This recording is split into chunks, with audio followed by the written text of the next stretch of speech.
کریم آقا علیہ الصلوۃ والسلام تاجدار انبیاء نے بھی اپنی امت کو توبہ کی بہت زیادہ ترغیب دی ہے، بلکہ خود گناہ نہ ہونے کے باوجود آپ خود توبہ کرتے تھے، استغفار کرتے تھے اور روزانہ کی بنیاد پہ کرتے تھے، حالانکہ آپ تو سید المعصومین ہیں۔ گناہ کا تصور تک بھی کفر ہے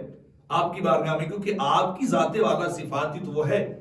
جس کے متعلق اللہ فرماتا ہے لِيَغْفِرَ اللَّهُ مَا تَقَدَّمَ مِن ذَنبِكَ وَمَا تَأَخَّرَ، کہ آپ کے توسل پاک سے، آپ کے وسیلہ سے اللہ رب العزت اگلے پچھلوں کے گناہوں کو معاف کرے گا، اگلے پچھلوں کی خطائیں آپ کے توسل سے معاف کی جائیں گی۔ لیکن اس کے باوجود امت کی تعلیم اور ترغیب کے لیے میرے آقا علیہ الصلوۃ والسلام نے ارشاد فرمایا یا ایھا الناس توبوا الی اللہ فانی اتوب فی اليوم 100 مرہ۔ میرے آقا نے فرمایا لوگوں اللہ کی بارگاہ میں توبہ کرو، اپنے گناہوں کی معافی مانگو، کیونکہ میں بھی ایک ایک دن میں 100 بار توبہ بھی کرتا ہوں اور 100 بار میں استغفار بھی کرتا ہوں۔ میں اللہ سے ہر روز گناہ نہ ہونے کے باوجود توبہ کرتا ہوں، پھر استغفار کرتا ہوں، معافی مانگتا ہوں، تو جو ہوئی سراپا گناہ، جو گناہوں کے اندر لتھڑے ہوئے ہوں، سر تا پا جو گناہوں سے بھرے پڑے ہوں، جن کے ہر لمحے کے اندر گناہ شامل ہو، جن کے دن بھی گناہوں میں گزرے، جن کی راتیں بھی گناہوں میں گزریں، جن کی صبح بھی گناہوں میں ہوں، جن کی شامیں بھی گناہوں میں گزر رہی ہوں، تو پھر انہیں اللہ کی بارگاہ میں کیوں نہیں توبہ کرنی چاہیے؟ انہیں تو زیادہ سے زیادہ توبہ کرنی چاہیے۔ میرے آقا فرماتے ہیں خیر الدعاء الاستغفار، بہترین دعا اللہ سے اپنے گناہوں کی معافی مانگنی، اپنے جرائم، اپنی خطاؤں کی معافی مانگنی، بہترین دعا ہے۔ ام المومنین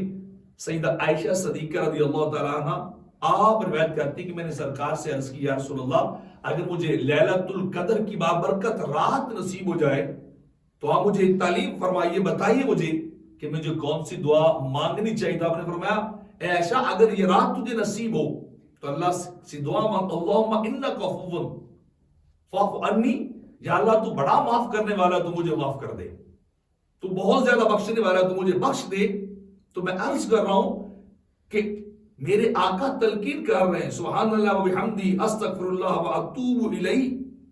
کہ آقا علیہ الصلوۃ والسلام کے جب آخری ایام آئے تو آپ یہ کلمات کثرت سے پڑھتے تھے سبحان اللہ و بحمدہ استغفر اللہ و اتوب الیہ، میں اللہ کی حمد و ثنا کرتا ہوں، میں اللہ کی تقدیس کو بیان کرتا ہوں، میں اس سے گناہوں کی معافی مانگتا ہوں، وَأَتُوبُ إِلَيْهِ، اور میں اللہ کی طرف رجوع کرتا ہوں، اللہ کی طرف چلتا ہوں، اللہ سے اپنے رابطے کو اور مضبوط کرتا ہوں۔ تو آقا علیہ الصلوۃ والسلام خود امت کو تعلیم دے رہے ہیں، بتا رہے ہیں کہ تمہیں توبہ اور استغفار کو لازم کرنا چاہیے، کبھی بھی زندگی کے اندر ایسا وقت نہیں گزارنا چاہیے جو توبہ اور استغفار سے خالی ہو۔ ہر وقت انسان اپنے گناہوں کی معافی مانگتا رہے، ہر وقت بخشش کو طلب کرتا رہے، ہر وقت اللہ کی بارگاہ میں توبہ جو انسان کرتا رہے۔